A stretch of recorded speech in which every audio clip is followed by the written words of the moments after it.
duty, honor, and country. That's the motto from West Point. It's the motto of my alma mater. It's something it's more than just a motto. It's three words that really define who I am, what I stand for, and why I'm in this race, and why I think this race is so important.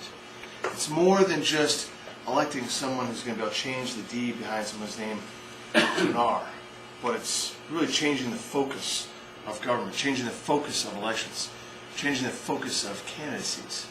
Now, duty, honor, and country are important words, and they are a part of me, but I think it's important for you to know really where I got them from, where they came from, and how I got to the point in my life that I am right now.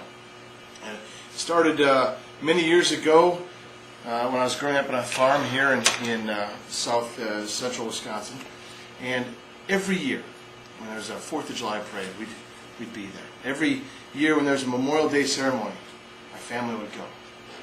I grew up with a third of 4 kids to a very patriotic set of parents, and we were always set, the expectation was always set that we would respect the flag, and we'd respect the veterans, and we'd respect what our forefathers had done for us, whether they're the generation immediately preceding us or they're generations preceding us all the way back to our founding fathers, and the principles that made this country great.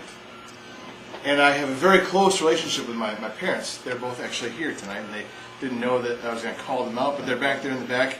My dad has got a cowboy hat on. It's a nice surprise to have them here.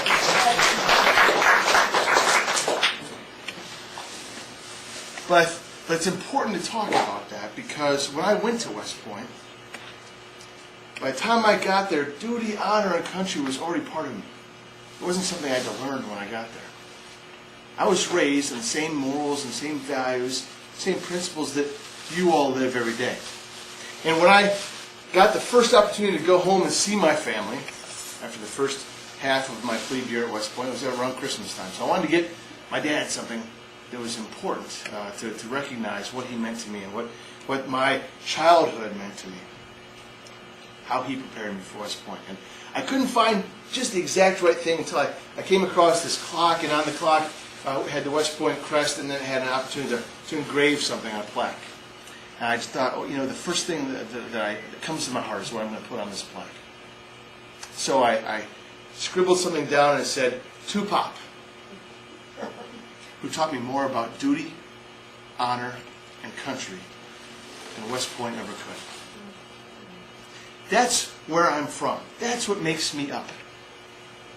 Those two back there, all of you, Wisconsin values, Wisconsin principles, Heartland principles, things that make Wisconsin unique in this country, make this country unique in this world.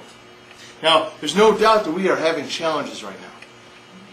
We're in a prolonged recession. Some liberal economists are even saying we're in a depression.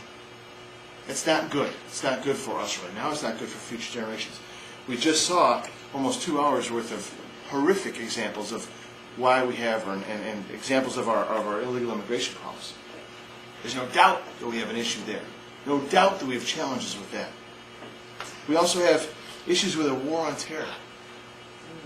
And how are we fighting that? How are we keeping Americans safe? What are the tools that we're employing in that war to make sure that Americans don't die at the hands of terrorists?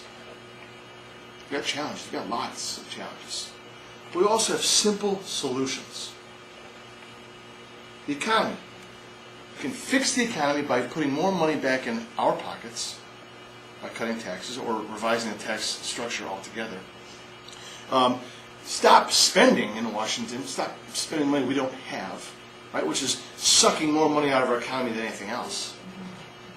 And allow each of us to pursue the American dream. Allow the entrepreneurial spirit to rekindle itself so we can get back on our feet economically. With illegal immigration, I saw a study not too long ago that said illegal immigration costs this country $113 billion a year. I also saw in the same study that there is a town in California, Maywood, California, 97% illegal aliens. The only U.S. citizens in this town are on the city council. Unbelievable. Fixing illegal immigration is not difficult. Seal the borders, send those who are not supposed to be here home. It's as simple as that. The war on terror. We've got troops deployed in Iraq and Afghanistan right now. Without a clear vision of victory, without a clear definition of what they're supposed to do, our soldiers are standing between us and bullets without a real good reason as to why they're there. And we have tools back here like the Patriot Act, which at one point may have served a purpose, but right now don't work. If you need any proof of that, just look at the terrorist attack at Fort Hood last summer. 13 dead Americans. Patriot Act didn't stop that. The underwear bomber last Christmas. One of the reasons we don't have a plane blowing up in our airspace, killing American citizens, is because the detonation system failed. This last May, 2 car bombs on the 1st and on the 8th, planted in New York City. Again, the only reason we don't have carnage in the streets of New York is 2 failed detonation systems. I can tell you that clearly the terrorists were not trained in detonation systems of the U.S. Army Corps of Engineers.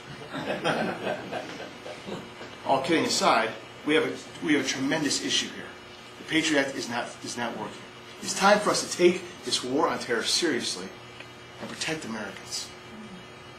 Now, I talked before about these challenges, and I talked about some solutions just now, but we are in kind of the depth of issues, depth of problems. We're at a low point, I think, hopefully in our lifetimes.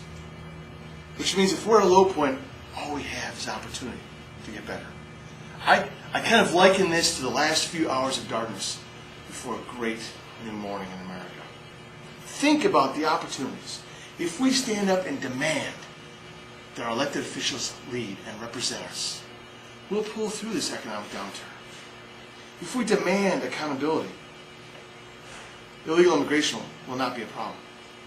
And if we demand those who we send to Washington, those we send to Madison, those we elect even to local positions, actually do what they're supposed to do to keep us all safe and live our American lives, then the war on terror will take care of itself as well.